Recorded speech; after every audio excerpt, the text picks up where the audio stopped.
Le monde entier est en liesse, célébrant l'élimination d'Ali Khamenei comme une victoire absolue. La foule s'imagine que le régime s'effondre, que couper la tête du serpent signifie la fin de la partie. Mais laissez-moi vous révéler la vérité glaciale que personne n'ose prononcer. Cette guerre, elle était déjà perdue bien avant que la première bombe ne touche le sol. La cause n'est ni idéologique ni militaire.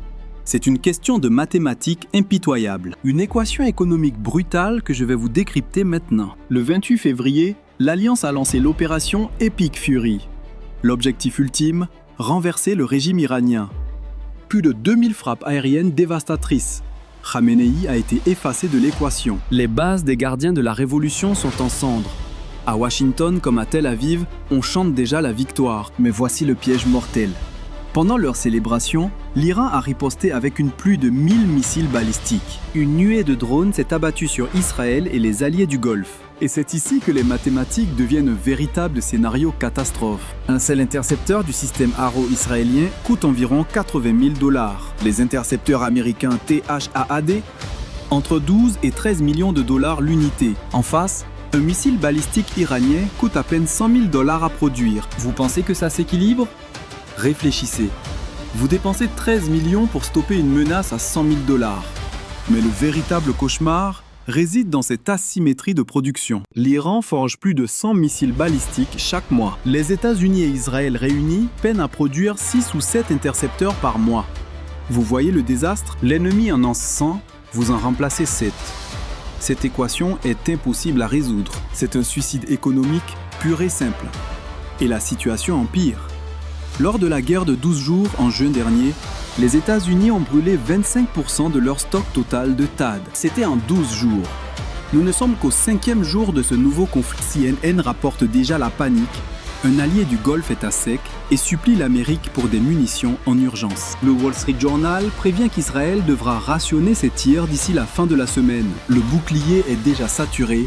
Le système s'effondre sous le poids du nombre. Alors, que se passe-t-il quand les intercepteurs viennent à manquer ? Les missiles iraniens passent. Et ils ne visent plus le sable du désert. Ils frappent le cœur du luxe, le Palm Jumeirah, à Dubaï. Ils pilonnent les aéroports du Koweït et du Qatar. Ils ont touché l'ambassade américaine à Riyad. Ils ont ravagé la raffinerie de Ras Tanura, l'artère pétrolière vitale de la planète. Ce n'est pas une frappe chirurgicale militaire, c'est une annihilation systématique des infrastructures pour briser l'économie des États du Golfe. Voici ce que les médias grand public vous cachent soigneusement. Les États du Golfe ne voulaient pas de cette guerre. Oman négociait secrètement la paix en février. Tout était prêt. La paix était à portée de main selon leur ministre. Puis Trump a lancé l'attaque. Résultat, les Émirats ont rappelé leur ambassadeur en Israël. C'est un signal diplomatique d'une gravité extrême. La fureur gronde en Arabie Saoudite. Le Qatar joue un double jeu dangereux en restant officiellement neutre. Pourquoi cette attitude ? Parce qu'ils ont compris une stratégie qui échappe totalement à Washington. Le but de l'Iran n'est pas la victoire militaire classique. C'est de rendre le coût de la guerre insupportable pour l'économie mondiale. C'est de transformer les alliés de l'Amérique en fardeau financier mortel. Analysons la théorie des jeux de ce conflit. Trump fait face à un dilemme impossible. Option 1. Continuer la guerre pour protéger le Golfe à tout prix. Cela exige un stock infini d'intercepteurs, qui n'existe tout simplement pas dans notre réalité. La machine de guerre s'enraye. Les forges de l'industrie sont incapables de suivre la cadence infernale. Face à ce dilemme mortel, deux choix s'offrent à vous. Laissez les missiles iraniens pleuvoir et réduire vos citadelles en cendres, ou bien envoyer l'infanterie dans la gueule du loup pour arracher la menace à la racine. Mais le Sénat bloquera l'évasion. 78% du peuple a déjà hurlé son refus lors des premières frappes. Pour une évasion totale, l'opposition grimperait à 85, voire 90%. Il ne reste qu'une issue, la retraite stratégique. Il faut simuler une victoire éclatante et accuser les alliés du Golfe de lâcheté pour justifier le départ. Trump a déjà placé ses pions sur l'échiquier dès le 1er mars. Promettre une fin en 4 semaines ? Ce n'est pas de l'audace. C'est le compte à rebours d'une fuite programmée. Il prépare psychologiquement le public américain à l'abandon du champ de bataille. Mais pourquoi lancer cette offensive si les calculs prédisaient l'échec ? C'est ici que l'avidité personnelle écrase la stratégie nationale. L'Arabie Saoudite a injecté 2 milliards de dollars dans les coffres de Kushner. 2 milliards, ce n'est pas un investissement, c'est le prix du sang. En échange de l'agressivité de Trump contre l'Iran, pour les Saoudiens, le régime iranien est un démon existentiel qui menace leur trône. Ils ont simplement loué l'épée américaine pour porter le coup fatal. Myriam Adelson, milliardaire de l'ombre, a promis 250 millions si Trump brigue un troisième mandat. On ne parle pas de dons de campagne ici, mais de l'achat pur et simple d'une politique de guerre. Trump amasse des fortunes grâce à ce conflit, peu importe si l'Amérique saigne à blanc. Il obtient des milliards en soutien et consolide son empire politique. Et le chaos lui offre un autre atout maître personnel. Si la guerre tourne au désastre, il déclenchera l'état d'urgence pour repousser les élections et s'emparer du pouvoir absolu. Quiconque osera s'opposer à lui sera marqué au fer rouge comme traître à la nation. Même si ce conflit mène l'Amérique à l'apocalypse, il garantit la survie politique de son chef.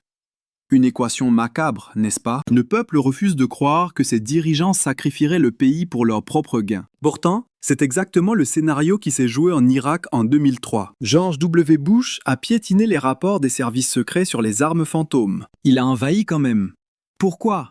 Pour booster sa popularité par le feu et le sang. On nous a vendu le rêve d'un changement de régime par la terreur et la stupeur. Couper la tête du tyran, écraser son armée en 3 semaines et regarder la démocratie fleurir. Certes, l'armée irakienne fut balayée en 21 jours et Saddam exécuté. Mission accomplie?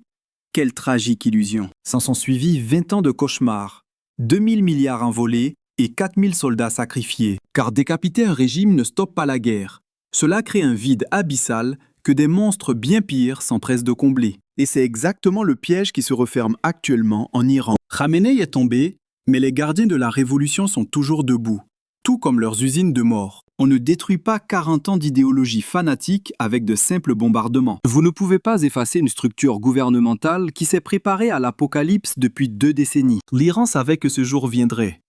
Ils ont disséqué la doctrine militaire américaine depuis 2003. Ils ont observé l'effondrement de l'Irak, de la Libye et de l'Afghanistan. Ils ont compris que pour survivre, il fallait des capacités asymétriques, invulnérables aux frappes aériennes. Et ils ont construit exactement cette forteresse invisible. Des usines souterraines, un commandement décentralisé, des armées de l'ombre dispersées dans la région. Ce n'est pas une armée classique que vous affrontez.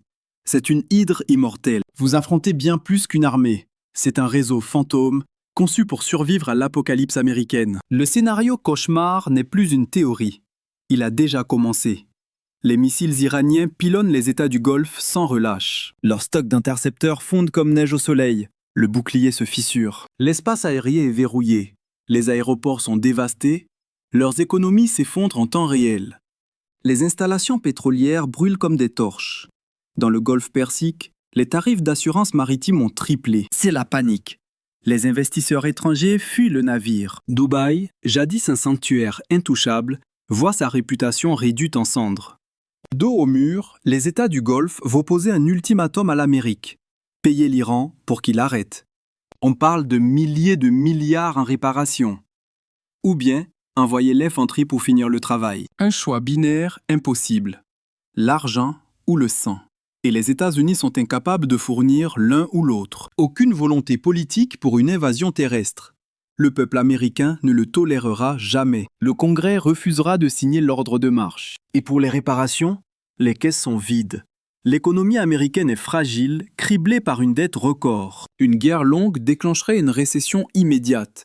Il ne reste qu'une seule option, la retraite. Mais quand le géant américain se retire, qui reste seul face au danger? Israël. Un Israël dont les réserves de missiles Arrow sont dangereusement basses. Un Israël qui a déjà mobilisé 70 000 réservistes, épuisés par plus d'1 an de combat à Gaza. Leur économie ne peut pas soutenir une guerre d'usure contre un adversaire de la taille de l'Iran. Israël est à 1600 km de l'Iran. Aucune frontière terrestre. Cela signifie que chaque opération dépend uniquement de la puissance aérienne ou des missiles longue portée. Trump ordonnera le retrait, blâmant le manque de soutien des États du Golfe, laissant Israël affronter la tempête seul. Et c'est un combat qu'Israël ne peut pas gagner. Ils peuvent bombarder Téhéran, éliminer les chefs, mais ils ne peuvent pas occuper le terrain. Ils ne peuvent pas arrêter la pluie de feu. Et finalement, les intercepteurs tomberont à zéro. C'est la fin de partie. Certains diront avec arrogance. Mais nous dominons les cieux. Les jets israéliens volent au-dessus de Téhéran en plein jour.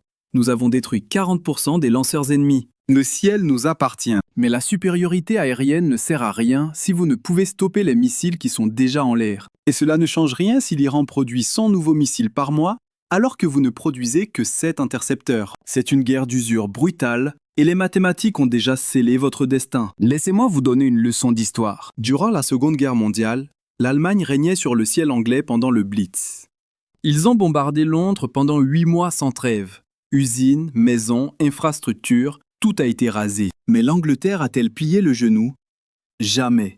Pourquoi? Parce qu'on ne vainc pas une nation par les airs si sa population est résolue à résister. Il faut des bottes sur le terrain pour occuper le territoire et forcer la reddition. Les États-Unis ont appris cette leçon dans la douleur au Vietnam. Des campagnes de bombardement massifs, une maîtrise totale du ciel, et pourtant, une défaite cuisante face à la volonté de fer du Viet Cong. Voici la vérité qui dérange. L'Iran n'a pas besoin de gagner militairement. Il leur suffit de survivre jusqu'à ce que l'économie force l'Amérique à plier bagage. Ils doivent rendre la défense du Golfe plus coûteuse que ce que le monde est prêt à payer. Et leur plan fonctionne à la perfection. Chaque intercepteur tiré coûte entre 80 000 et 13 millions de dollars. Impossible à remplacer assez vite. Chaque site pétrolier touché représente des milliards de pertes sèches. Chaque jour de guerre qui passe, la pression politique sur Trump devient insoutenable. Le compte à rebours est lancé. Combien de temps avant que les États du Golfe ne brisent les rangs pour négocier avec l'ennemi juré, l'Iran? Quand lanceront-ils au visage de l'Amérique? Cette guerre n'est pas la nôtre. Nous ne paierons plus le prix du sang. Débrouillez-vous seuls. Ce n'est pas une sombre prophétie. Les engrenages du destin tournent déjà sous nos yeux. Les Émirats rappellent leurs ambassadeurs en urgence. L'Arabie saoudite, dans l'ombre d'Oma, tend une main discrète vers Téhéran. Il prépare déjà l'échiquier pour l'ère suivante. Un monde où le bouclier américain aura cessé d'exister. Et voici la vision terrifiante de ce qui nous attend. L'Iran renaît des cendres du conflit, plus redoutable qu'un boss final éveillé. Certes, ils ont saigné. Leurs infrastructures sont marquées, oui.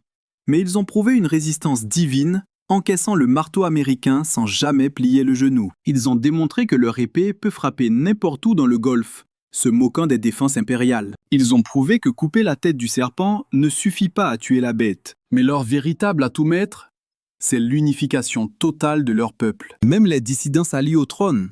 Ce n'est plus de la politique. C'est une quête sacrée de survie face à l'envahisseur étranger. Bienvenue dans le manuel interdit de la guerre asymétrique. Le but n'est pas d'écraser l'ennemi, mais de l'épuiser jusqu'à ce que son âme se brise. Il faut rendre la victoire si coûteuse que la fuite devient la seule option rationnelle pour l'agresseur. C'est l'apogée de la stratégie du faible contre le fort. On ne vainc pas un titan par la force brute. On le met à genoux en détruisant son économie, coup par coup. On transforme ses alliances en boulets. On le force à dépenser des millions pour contrer des menaces qui ne coûtent que quelques miettes. Et si l'on regarde le tableau des scores, l'Iran a déjà validé cet objectif critique. Les mathématiques de la guerre sont implacables et ne mentent jamais. La capacité de production, les chiffres, tout hurle une seule vérité. La partie est déjà perdue. Reste à savoir combien de temps Washington niera la réalité et combien de milliards partiront en fumée avant l'aveu d'échec. Mais attendez. Voici la pièce manquante du puzzle que tout le monde ignore délibérément. Que devient le trône du pétrodollar quand les gardiens du Golfe ne peuvent plus protéger l'or noir? C'est sur cette fondation fragile que repose tout l'empire économique américain. L'Arabie vend son pétrole et exige des dollars en tribut. C'est la règle d'or. Puis cet argent revient nourrir la bête. Bons du trésor, bourse, immobilier américain, le cycle parfait. C'est ce sortilège qui maintient le dollar tout puissant et garde le système financier en vie. Mais si les puits saoudiens brûlent et que les ports sont sous le feu des missiles, le système s'effondre instantanément. Les États du Golfe exigeront une protection absolue, une promesse que l'Amérique ne peut plus tenir. Ou pire, ils se tourneront vers les dragons de l'Est, la Chine et la Russie, les seuls vrais protecteurs restants. Et à cet instant précis, le règne du dollar comme monnaie de réserve sera anéanti. Ne soyez pas dupes. Ce n'est pas une simple escarmouche au Moyen-Orient. C'est le crépuscule de l'hégémonie financière américaine qui se joue sous nos yeux. Et tout cela se déroule maintenant, pendant que la foule est distraite par la mort de quelques pions iraniens. Ces morts ne sont que des détails insignifiants face à l'apocalypse qui vient.